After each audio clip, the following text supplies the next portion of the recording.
I got that California, got that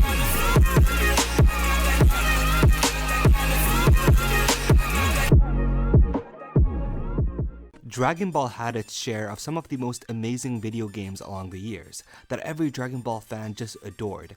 Among the list of the plethora of games out there, one video game series stick out than the rest, and that's the Dragon Ball Budokai series. In this new video series of mine, I'll pick some of the best and most influential Dragon Ball games and mention a few things that you probably didn't even know despite playing the game for hundreds of hours. So without further ado, let's get right to it.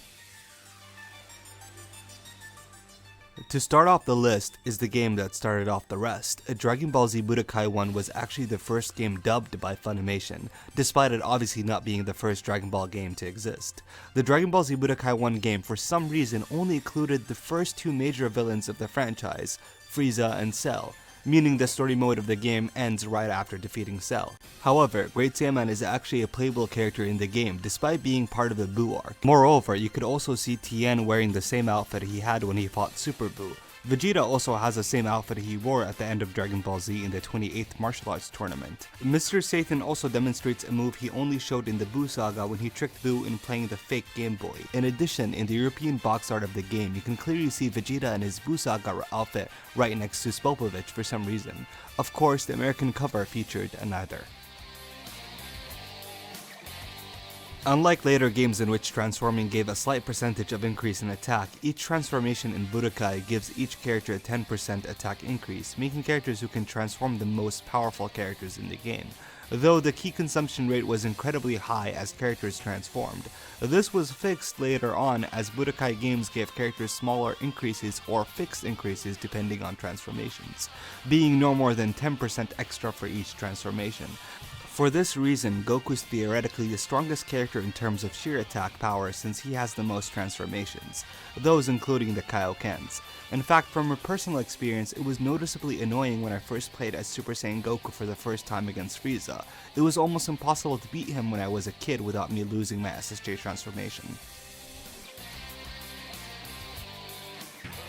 In the first scene from the level Show Gohan's True Power, when seeing Great Ape Vegeta crushing Goku, he oddly has this to say. It's been nice knowing you.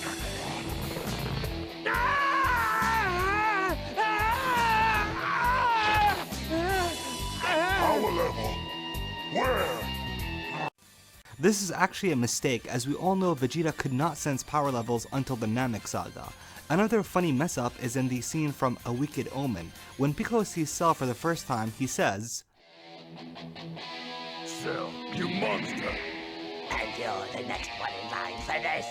Which is a funny error since Piccolo did not know who Cell was when he confronted him.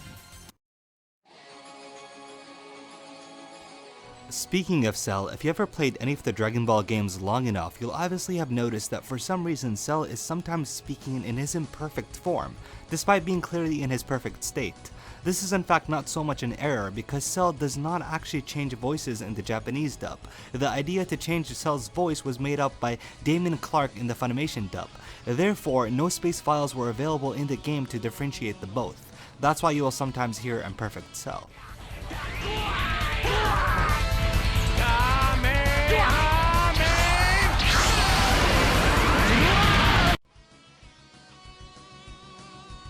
You know how they say Japan has all the cool stuff? Well, it is no different here as well, as in the Japanese version of Budokai 2 entitled Dragon Ball Z 2, there are references to Akira Toriyama's Neko Majin manga.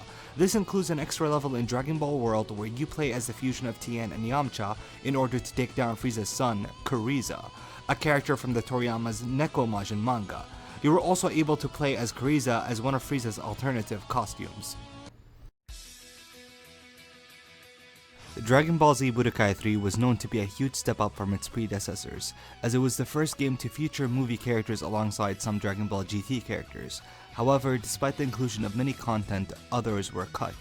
Bulma was actually planned to be a playable character. This is supported by the fact that a full model of her exists in the game. It can be seen in the 11th stage in training mode. In addition, game files of her exist within the game code, as in the World Tournament, her name can be fully called by the announcer both in English and Japanese. Lastly, in the limited edition DVD that was released with the HD collection, it showed her voice actress recording fight lines for her. Despite all of this, it is actually possible to choose Bulma in the game, but only as an alternate costume for Videl when using action replay codes in the Japanese version only, though she is glitchy and cannot have skills equipped to her. Other unused content features an unusual model of Frieza in his hover chair. Presumably, it would have been used during his exploration in his Dragon universe, which could mean a story mode was planned to be made for Frieza along other characters.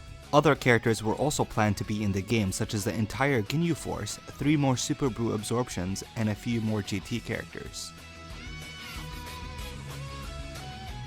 If you were anything like me and played the Dragon Ball Z Budokai game series extensively, you will notice that something is quite different when playing through the Dragon Ball Z Budokai HD collection, as the music was changed. That is because the composer of the game, Kenji Yamamoto, was in hot water after being accused of multiple plagiarism instances. This includes the music he provided for the Budokai games.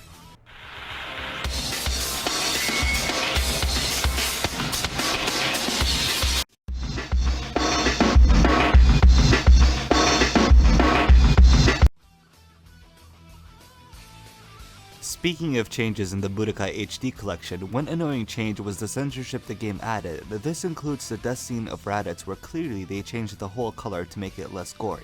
In addition, if you're someone who enjoyed playing with Broly, you will be disappointed to realize his ultimate finish was also censored to make it less brutal. In Dragon Ball Super, we all know future Trunks was shown to achieve Super Saiyan 2 for the first time. Well, Dragon Ball Z Budokai 2 was actually way ahead of the show, as Trunks achieved it technically for the first time in that game.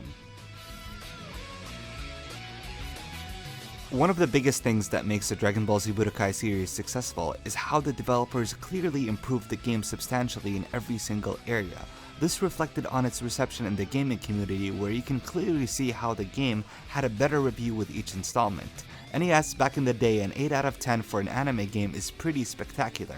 Not to mention, game reviewers were a little bit more respected than now, just saying, and never handed out perfect scores to any game.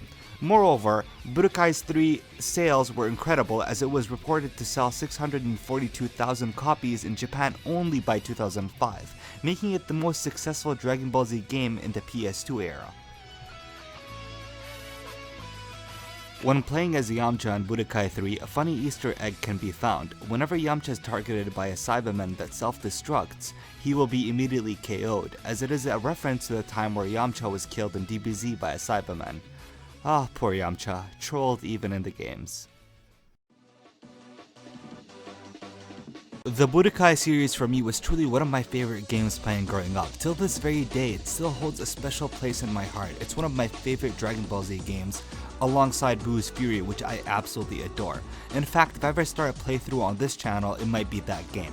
But enough about me, I want you guys to tell me what was your favorite Dragon Ball game. Tell me in the comments down below. Also tell me which game should I do next. The game with the more likes will be my next game to do.